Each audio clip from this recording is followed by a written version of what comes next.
여러분, 전쟁 영화 좋아하십니까?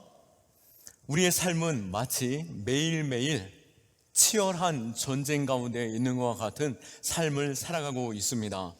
이 전쟁을 마주대하며 우리는 항상 어떠한 선택을 하게 되는데요, 내가 살 수 있는 방법, 내게 유익한 방법이 무엇이 있을까, 내게 좋은 것이 무엇이 있을까라고 선택하면서 이 전쟁을 치르게 됩니다.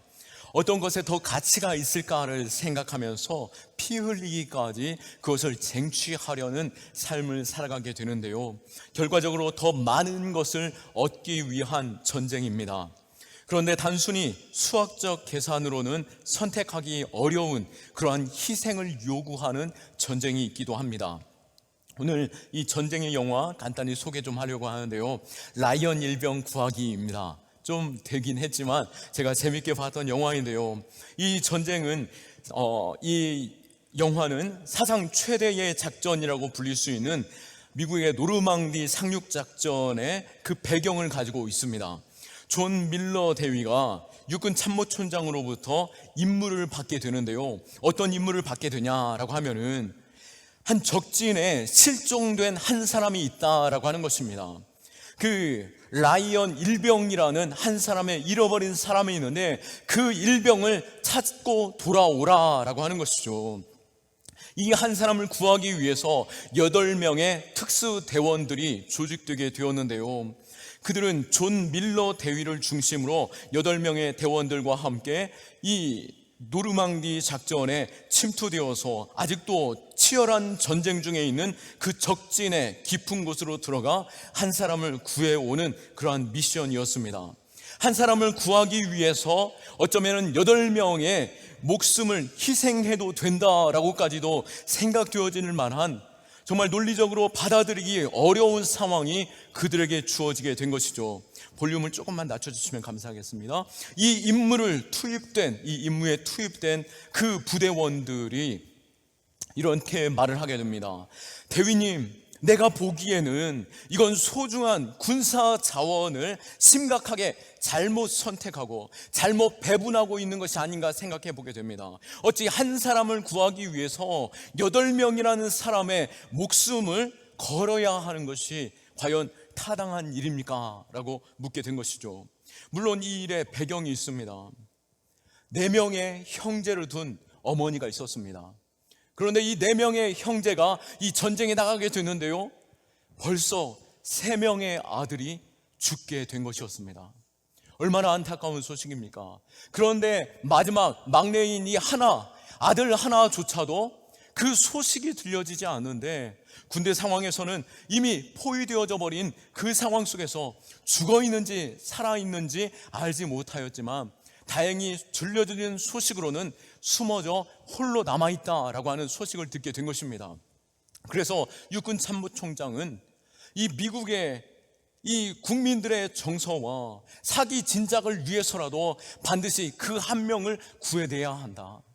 4명의 형제 가운데 3명의 형제가 죽고 1명의 형제마저도 죽었을 때에는 미국의 온 국민들이 자신들의 아들을 잃은 것과 같은 낙심 속에서 이 전쟁을 맞이하게 될 테니 우리는 반드시 이 그 한 명을 살려내야 한다라고 하며 이 작전에 보내게 된 것입니다. 이 작전은 누가복음 15장에서도 볼 수 있는 것처럼 잃어버린 양 한 마리를 구하기 위해서 어쩌면 나머지 99마리의 어린 양을 내버려 두고 한 마리를 찾아가는 것과 같은 그러한 비유, 그것과 같은 상대적인 가치를 생각해 볼 수 있는 바로 장면이라 생각할 수 있는 것이죠. 결국 이 한 명을 구출하기 위해서 그 전장에 그 작전이 들어가므로 인해서 6명의 군인들이 그곳에서 죽임을 당하게 되고, 왜 이러한 소모적인 작전을 해야 하는가라고 생각되어질 그때 다행히도 그 1명의 라이언 일병을 구하게 되고 그 구출로 인해서 온 미국이 자신감을 얻고, 또 미국은 잃어버린 한 영혼, 그 한 국민이라도 구해내기 위해서 온 힘을 다합니다라고 하는 그 희생적인 가치, 얼마나 많은 희생이 따르겠지만 이 고귀한 그 백성을 구하고 국민을 구하는 것에 있어서 이 나라가 가장 중요한 가치를 두고 있습니다라고 하는 그 증거를 보이게 되는 것이죠. 어쩌면 그 가치를 지켜왔기 때문에 현재 미국은 가장 위대한 나라가 되지 않았을까 우리는 생각해 보게 되는 것입니다. 우리의 삶에서도 수많은 전쟁 속에 우리는 어떠한 선택을 가장 우선으로 하고 있습니까? 사람은 누구나 어떠한 상황에 있어서 선택을 할 때에 그 문제에 있어서 내게 더 유익이 되는 것이 무엇일까를 생각하게 될 때 먼저 눈에 보이는 것에 있어서 가치를 따지게 되는 것이죠. 비록 그렇지만 당장 눈에 보이지 않는 손해를 보낸다 할지라도 더 크고 위대한 가치가 있다라고 한다면 우리는 그 일을 선택할 때에 이후에 우리가 더욱더 복이 되고 또 그 일을 통하여서 많은 더 고귀한 가치들이 우리에게 주어지는 줄로 믿으시기 바랍니다. 우리가 사람을 바라볼 때도 어떻습니까? 먼저는 저 사람이 참 잘생겼구나, 참 예쁘구나 라고 생각하게 되고, 또 옷을 잘 입었구나, 저 사람이 들고 있는 저 가방은, 저 스카프는 얼마짜리일까 라고 생각하게 보게 되고, 또 똑똑해 보이는데 내가 저 사람과 함께 할 때 유익이 있겠구나 라고 하면서 내게 유익이 되는 것을 먼저 바라보게 되는 것이죠. 그러나 우리가 하나님의 심장, 하나님의 시선, 하나님의 마음을 가지고 있다라고 한다면 사람을 바라볼 때 진정 영원한 가치가 있는 것, 그 시선으로 바라보지 않겠습니까? 이 사람 참 좋아 보이는데 그 영혼은 과연 구원함을 받았을까? 이 사람 너무나도 낙심하고 좌절하고 모든 것을 포기하고 정말 극단적인 선택을 할 것 같은데 이 사람 정말 주님을 아는 사람이 맞을까? 이 사람이 생명되어지는 주님을 만나야 되지 않을까라고 하는 그러한 마음이 있어야 하지 않을까요? 또 혹시 아직도 주님을 영접하지 못했다라면 주님을 만날 수 있는 그 기회로 우리는 그 영혼들을 애타게 찾고 잃어버린 영혼을 이끌고자 하는 마음, 그 마음이 우리 안에 있어야 하지 않겠습니까? 나를 구원하신 하나님의 그 사랑, 그리고 아버지의 그 마음과 그 열정 속에서 아버지의 눈을 갖고 아버지의 마음을 갖고 저 사람을 바라보고 그들의 함께 하나님과 함께 눈물을 흘릴 때에 하나님께서 우리를 통하여 그 영혼들을 구원하시고 그 영혼들이 기쁨으로 하나님 안에서 참된 평강을 누리게 될 줄로 믿습니다. 사람이 성숙해지고 또 나라가 선진국이 되면 힘없고 약한 이들에게 더욱더 관심을 가지고 사랑을 주게 됩니다. 여러 가지 법과 질서를 통해서라도 그 약한 이들을 어떻게 해서든 보호하려고 하는 것이 바로 선진국과 성숙한 사람들의 자세인 것이죠. 어쩌면은 하나님 보시기에 성숙한 교회 그리고 성숙한 성도다라고 한다면은 영적으로 낙심하고 또 인생에 있어서 좌절한 영혼, 그 영혼들을 돌아보며 그들에게 가장 필요한 것, 지금 이때에 그들에게 가장 귀한 것이 무엇인지를 전하고 그들을 주께로 돌아오게 해야 하는 것이 아닌가 우리는 생각해 보는 것이죠.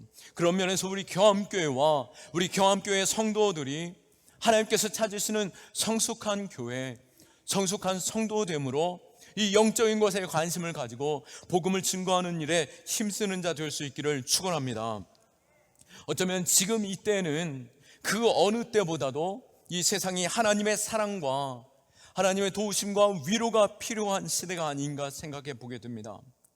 이 추석을 지나면서 코로나19 환자들의 수는 역대 최다를 기록하면서 안타까운 소식을 듣게 되지만, 그러나 다행인 것은 우리가 백신을 많이 맞게 되고 위중증 환자들은 날로 크게 감소하고 있는 것을 보게 됩니다. 그러나 이러한 상황 속에서 우리가 더욱더 우려하고 관심을 가져야 하는 것은 무엇입니까?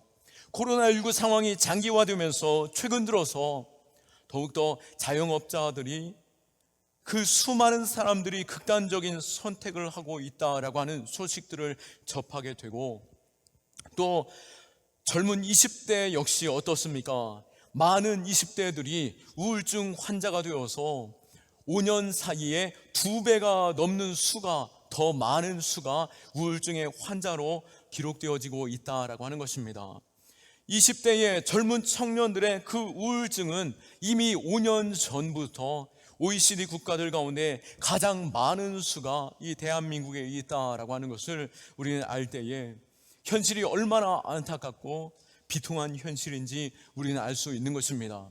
그러기에 우리는 이때에 더욱더 영혼들에게 관심을 가지고 그들에게 사랑을 베풀며 그 영혼의 생명과 소망 넘칠 수 있도록 격려와 응원이 필요한 이때가 아닌가 생각해 보는 것이죠. 우리가 주님을 만남으로 인하여서 평화를 얻고 또 주님의 그 크신 사랑과 확신과 기쁨 속에서 주님을 찬송한다라고 한다면 우리 하나님의 마음을 기쁘게 하는 그 일, 우리가 이웃에게 그 사랑을 전해야 하지 않겠습니까? 그 사랑을 증거할 때에 그 영혼들이 주님을 만날 때에 그들은 우리가 경험하는 이 평안과 소망 넘침과 기쁨을 누리게 될 줄로 믿으시기 바랍니다. 미국의 예일대학 교육학 교수였던 단 바틀렛 교수님은 흑인이었습니다. 당시 흑인으로서 공부의 기회가 적었고 또 가르치는 자리, 그 교수의 자리까지 서는 것은 결코 쉬운 일이 아니었습니다. 더욱이 그는 어릴 때부터 장애가 있었습니다. 태어날 때부터 언청이었고요. 또 귀 밑으로는 큰 혹이 있음으로 인해서 많은 친구들의 놀림을 당하고 부모님의 분주함으로 인하여서 사랑조차 제대로 받지 못하였습니다. 비록 중등 교육까지 마쳤지만 변변치 않은 생활로 인해서 더 이상 공부하지 못했습니다. 한 백인 가정에서 몸으로 힘써서 돕는 노동하는 일을 취직하게 되었는데요. 감사한 것은 그 집에 백인 그 부인은 매우 성숙한 신앙을 가진 여성이었습니다. 흑인 아이였지만 그 아이를 바라볼 때 그 영혼을 믿음의 눈으로 보게 되었고 그 영혼을 사랑하는 가운데 그에게 복음을 제시한 것이죠. 이 어린 바틀레는 복음을 받아들였고 주님을 영접하게 되었습니다. 그리고 주일에 주인을 따라 교회를 방문하게 되었는데요. 마침 처음 교회를 방문할 그때에 메시지를 듣게 될 때에 마태복음 28장 20절 말씀, 볼지어다 내가 세상 끝날까지 너희와 항상 함께 있으리라 하는 복음의 메시지를 듣게 되었습니다. 이 어린 소년이 자신이 홀로 있는 것 같고 외롭고 고통 가운데 있고 소망이 없을 그때에 주인에게 복음을 듣게 되었고 예수 그리스도를 만나게 되었고 하나님께서 영원토록 함께 하겠다라고 하시는 그 약속을 듣는 순간 그는 기뻐하지 아니할 수 없었고 소망 넘치는 삶 속에서 주인의 도움으로 공부를 계속하게 되었고 예일대학에 들어가며 거기에서 박사학위까지 받아 교수의 자리에 오르게 된 것입니다. 교수 취임식이 되었고 많은 사람들이 이 얼마나 기쁜 일입니까? 교수님 이 교수의 자리에 서는 것이 얼마나 큰 기쁨이고 우리의 자랑입니까? 축하할 일입니까? 라고 전할 그때에 교수님께서 취임식에서 이런 말을 건네게 되는 것이죠. 박사가 되는 것, 또 교수가 되는 것도 기쁨이겠지만 저는 이보다 더 놀라운 기쁨이 제 안에 있습니다. 그것은 바로 나의 이 부족함에도 나의 이 연약함에도 하나님께서 항상 함께 하셨고 지금도 하나님께서 함께 알고 계신다는 사실을 내가 기억할 때마다 뜨거운 기쁨과 감격과 소망 넘치는 일들이 있는 것이죠. 그 하나님을 여러분도 만날 수 있기를 바랍니다 라고 고백한 것입니다. 우리도 어떻습니까? 내가 하나님을 만나고 예수 그리스도로 인해서 영원하신 하나님의 나라의 그 영원한 기쁨을 내 안에 가지고 있고 소망 넘치는 삶을 살아가고 있다라고 한다면은 비록 당장은 그 사람이 거부하는 것처럼 느껴지고 거절하고 외면하며 또 나를 정말 공격하는 것 같은 그러한 상황으로 몰아넣는다 할지라도 그들이 예수 그리스도를 만날 때 참된 기쁨과 소망 넘침과 또 참된 안정과 삶에 있어서 행복을 누릴 수 있는 그 은혜가 그들에게 있어지지 않겠습니까? 이 비대면 시대에 이것이 너무나도 어렵다라고 한다면 이 좋은 기회가 주어진 이때에 우리가 그 영혼을 놓고 기도할 수 있기를 원하고 그들이 복음을 들을 수 있도록 좋은 기회에 함께 동참하기를 바랍니다.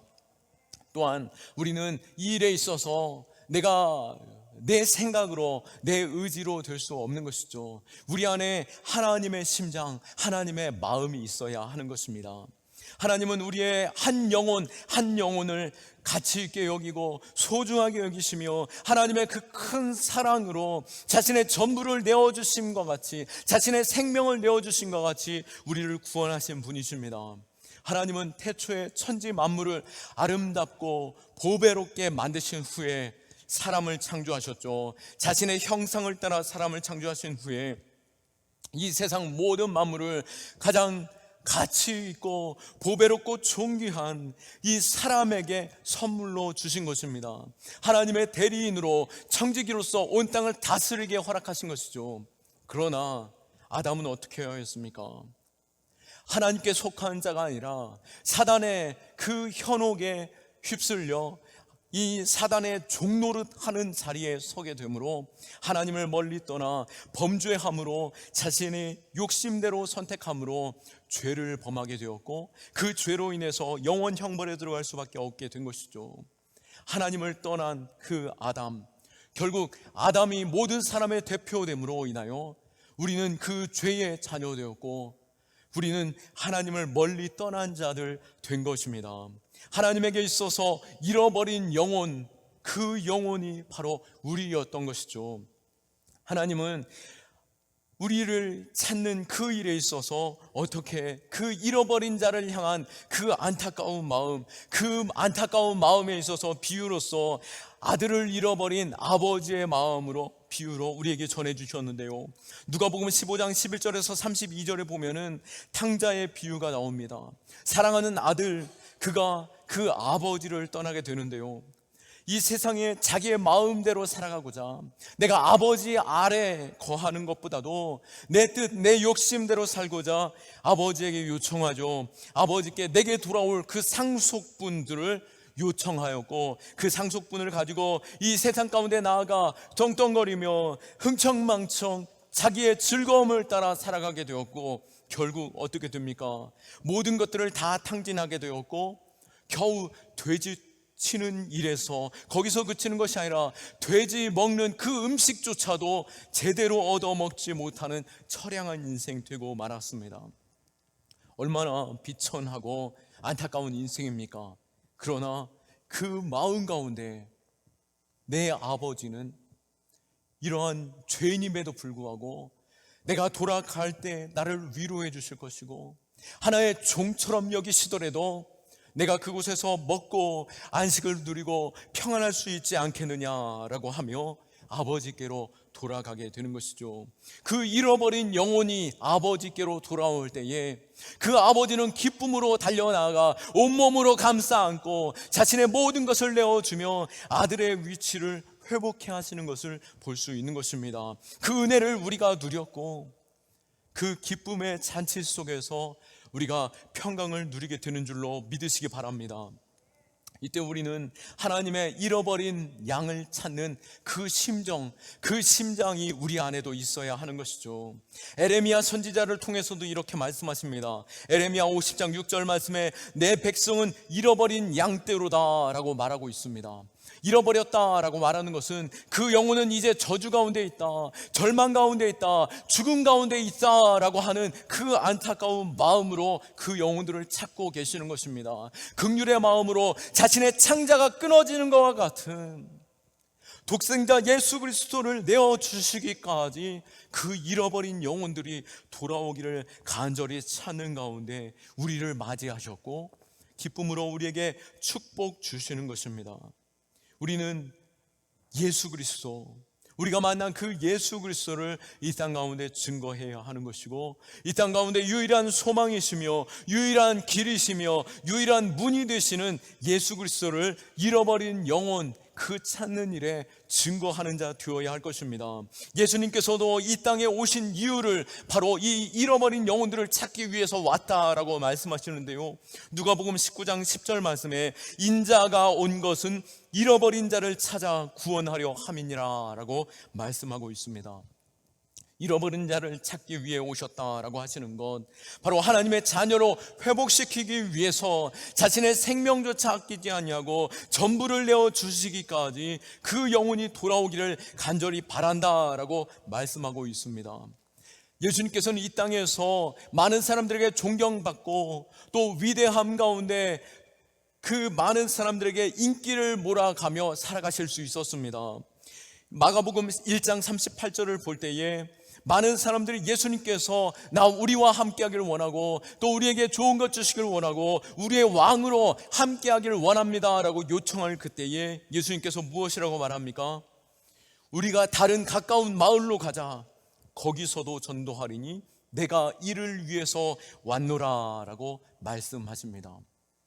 예수님께서 잃어버린 영혼을 찾기 위해서, 전도하는 일을 위해서, 선교하는 일을 위해서 이 땅 가운데 오셨다라고 말씀하셨고, 오늘 그 제자들의 이름 하나하나를 부르시면서 세우셨고, 오늘 우리 한 사람 한 사람을 부르시는 가운데 이 사명을 맡기신 줄로 믿으시기 바랍니다.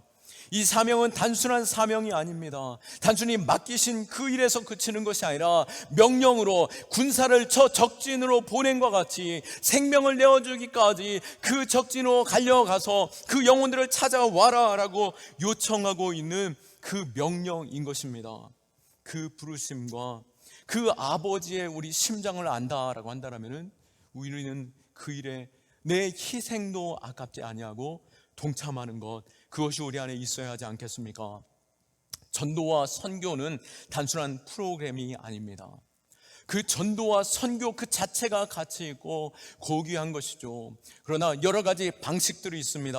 여러 가지 방법과 프로그램들이 있는데요, 이 노방 전도하는 것, 그것도 우리 안에 하나의 방식으로 전도하는 것에 힘쓸 때 하나님께서는 그것을 통해서도 잃어버린 영혼들을 찾게 될 것입니다. 또 우리 주변의 관계 전도를 통해서 그 영혼들을 부르고 계실 뿐만 아니라 이 코로나 시대의 비대면을 통해서 우리가 그 영혼들 안타까운 심정으로 함께 기도하고 그 영혼의 상황들을 적어놓고 그 각자 개인에게 맞춤이 되어지는 전화 통화를 통해서 복음이 전해지는 것, 우리에게 있어서 얼마나 좋은 기회입니까?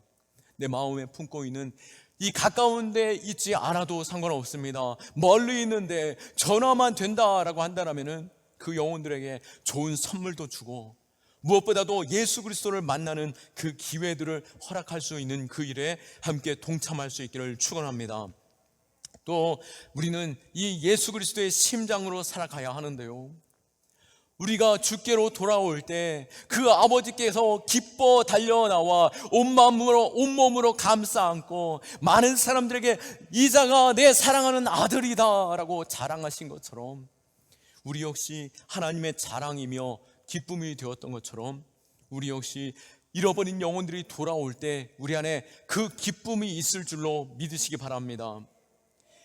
우리는 주님께서 우리에게 맡겨주신 것처럼 마가복음 16장 15절에 이르시되 너희는 온 천하에 다니며 만민에게 복음을 전파하라 하신 것처럼 우리 경암교회는 이 복음을 위해서 끊임없이 수고하고 있고 또 열방의 복음을 증거하기 위해서 선교사님들과 함께 지원하며 그들이 복음을 증거하는 일에 있어서 끊임없이 돕고 있습니다.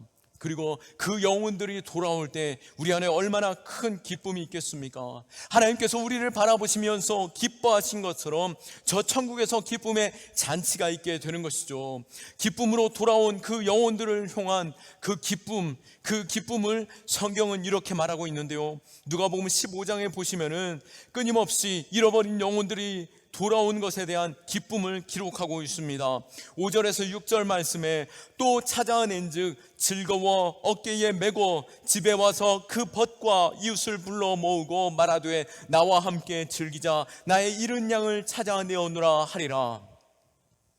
그 잃어버린 영혼 하나를 찾기 위해 어쩌면 99마리의 양조차 한 곳에 머물게 하고 또 자신의 희생조차 아끼지 아니하고 그 영혼, 그 잃어버린 어린 양 하나를 찾아오게 되는데 그 양의 가치보다도 더 엄청난 가치를 가지고 잔치를 벌이며 많은 사람들을 초청하여 함께 즐기게 되는 것을 보게 되죠.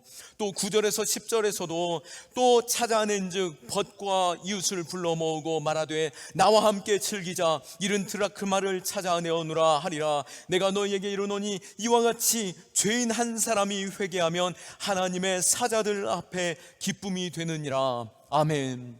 잃어버린 영혼, 죄인 하나가 돌아올 때 우리 안에 큰 기쁨이 있게 되는 줄로 믿으시기 바랍니다. 우리 안에 큰 축복이 임하게 되는 줄로 믿으시기 바랍니다. 저 천국에 쌓여질 그 축복이 우리 안에 누리게 될 줄로 믿으시기 바랍니다. 또한 32절에서도 이 내 동생이 죽었다가 살아났으니 내가 잃었다 얻었기로 우리가 즐거워하고 기뻐하는 것이 마땅하다 하니라.